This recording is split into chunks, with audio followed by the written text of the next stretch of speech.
संघटनेवर लक्ष दिलं पाहिजे असं आमच्या मुख्य नेत्यांचं आदेश आहे। त्यामुळे मीनाताई, मी, राम, आमचे सर्व वरिष्ठ पदाधिकारी काल बैठक घेतली 2-3 दिवसापूर्वी।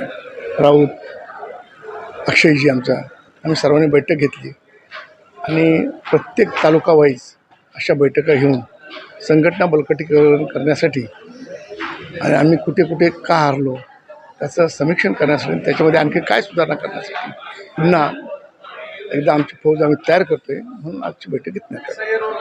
चर्चा झाली त्याच्यामध्ये त्याची तयारीला लागा असे बरेच मतदार आपले असतात, पण त्यांचं काही कारण असतं दुसरी शिफ्टिंग केली जाते। त्याच्यावर लक्ष ठेवून आपले मतदार, सर आमच्या वार्डमध्ये 700 मतदार दुसरीकडे टाकली होती। ठीक आहे, राम स्ट्रॉंग होता म्हणून तो निवडून आता महानगरपालिकेला 100-50 मतं पण फार महत्त्वाची असतात। त्या आपल्या मतदारांना लक्ष ठेवून त्यांचं पुन्हा एकदा मतदार याच्यामध्ये नाव टाकणं हे आमच्या संघटनेचं काम आहे। हे पूर्वपार करत आलो आहे, आत्तापासून आम्ही सुरू करतो आहे। एप्रिलपासून काहीतरी तयारी सुरू करणार तुम्ही, काय विषय तयारी?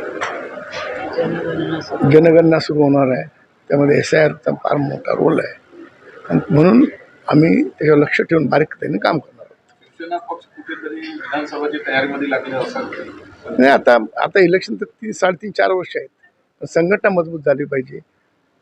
आमचा पक्ष बंद झाल्यापासून ते आत्तापर्यंत फक्त आम्ही इलेक्शन लढत होतो, त्यामुळे संघटनेवर तेवढं लक्ष देता आलं नाही। आता संघटना मजबूत कशी करता येईल याच्यासाठी आम्ही वरिष्ठ पदाधिकारी बसून काम करतो।